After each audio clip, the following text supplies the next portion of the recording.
Os debates e as decisões que moldam o nosso continente, a seguir em Europeans.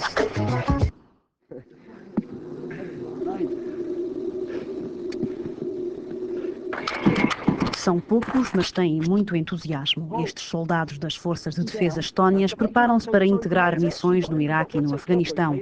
Enquanto alguns países europeus retiram as suas tropas do Iraque, a Estónia não estipulou qualquer prazo de saída.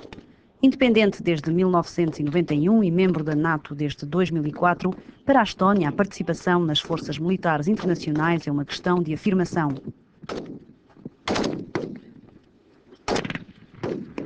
Christopher Shepard, ex-militar britânico, treina soldados na Estónia há 12 anos. Estes homens são novos, estão em forma e têm muita energia e grande motivação. Vão, obviamente, para um verdadeiro terreno de guerra e trabalhar com os americanos num dos locais mais perigosos do mundo. O que os leva a concentrarem-se e a trabalhar de modo a tornarem-se bons soldados.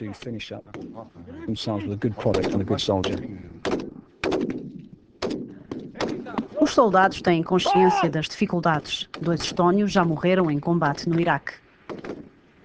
O sargento Peter Einzar, que vai começar a sua terceira missão, era amigo de uma das vítimas. Faz parte dos riscos e não podemos fazer nada contra isso. É o nosso trabalho.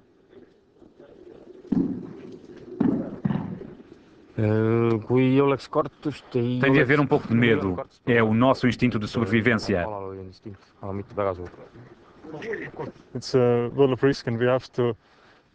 É um mundo de riscos e nós, soldados, estamos aqui para proteger a nossa nação e temos de dar o nosso melhor. A nossa nação tem de ser uma boa vizinha e uma boa aliada. Isso obriga-nos a sacrifícios, claro. É um preço muito alto, mas estamos prontos a pagá-lo.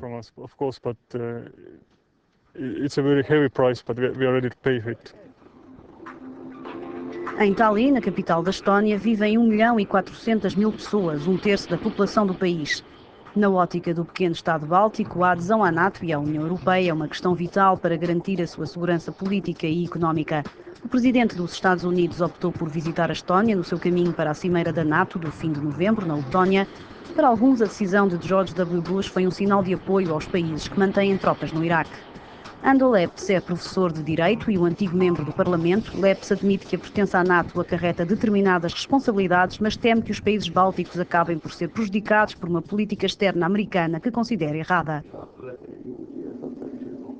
Ja nüüd ma vastaksingi sellele küsimusele, mis on selle asja hind. Tekib praegu küsimus. Falando de preço, os estónios têm uma questão. Por que devemos participar neste negócio? Por que fazer tudo isto? É este o preço a pagar? Porque temos de pagá-lo. Niisugusest tehingust ja samal ajal mikspärast me peame niisugust hinda maksma.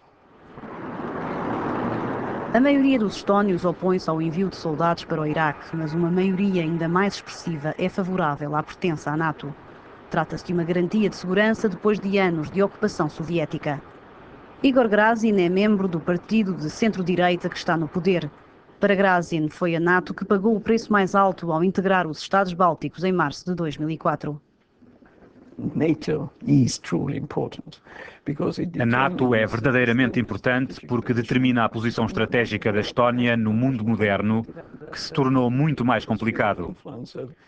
E tendo estado na esfera de influência de várias potências, especialmente na do interesse e da influência estratégica da Rússia, penso que estabelecer as fronteiras da NATO na fronteira leste da Estónia é crucial para o que somos, para a nossa sobrevivência, para o nosso estilo de vida, para o nosso futuro, cultura, para tudo. Estamos em Paldiski, a 50 km a oeste de Tallinn. Esta cidade foi uma importante base militar durante a era soviética. Hoje restam apenas vestígios do chamado Pentágono, o maior centro de treino de submarinos nucleares da União Soviética. A posição de Paldiski no Mar Báltico era considerada estratégica para a Marinha Soviética. Era também um local vedado aos civis. Nascido na Ucrânia, Valentin Konstantinov veio trabalhar para Paldiski em 1949. Como muitos dos 16.000 funcionários que passaram por aqui, a sua vida mudou drasticamente quando as últimas tropas soviéticas se retiraram no início dos anos 90. Decidiu ficar porque não tinha outra opção. A saída das tropas soviéticas foi um drama para mim, porque tinha dedicado toda a minha juventude ao serviço militar. Então saí e quando as tropas partiram, não sabia o que nos ia acontecer. И когда войска уходили, и мы не знали, что будет с нами. Konstantinov é uma das 4.000 pessoas que vivem em Paldiski. A maioria fala russo, apesar de ainda existirem sinais da presença soviética na cidade. Paldiski está a tentar atrair jovens estónios, sem os quais o local não terá futuro.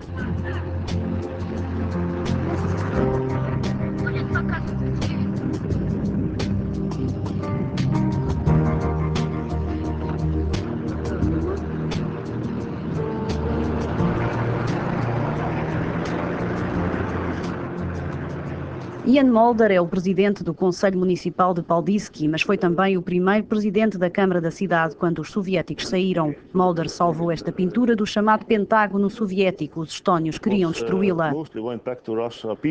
Muitos dos que regressaram à Rússia eram pessoas em idade ativa. Ficaram sobretudo as pessoas de mais idade e creio que não foi um erro terem ficado. Claro que tiveram de aceitar as regras estónias, a cultura e a língua da Estónia. Ser ou não ser estónio foi a escolha proposta à maioria dos residentes de origem russa, que constituem um terço da população do país. Apesar de ainda ter dificuldades com a língua estónia, o diretor do Museu de Paldiski não se arrepende de ter ficado no país. O antigo capitão de um submarino nuclear considera que a pertença à NATO é um facto indiscutível.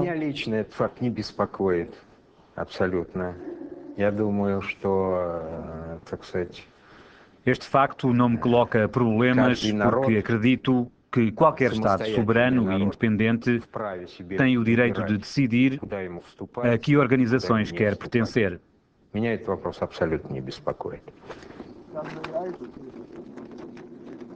Estes soldados partem em breve para Bagdade e cerca de 100 efetivos vão juntar-se à força da NATO no Afeganistão.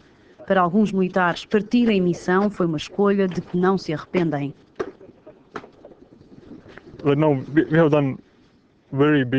Fizemos um trabalho importante e estamos orgulhosos disso. Mas acho que não é suficiente. Precisamos de fazer mais e mais.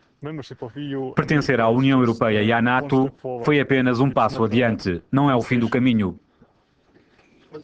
Quando a Estónia obteve a independência há 15 anos, uma das suas primeiras decisões foi dotar-se de um exército próprio, algo a que não teve direito durante mais de meio século.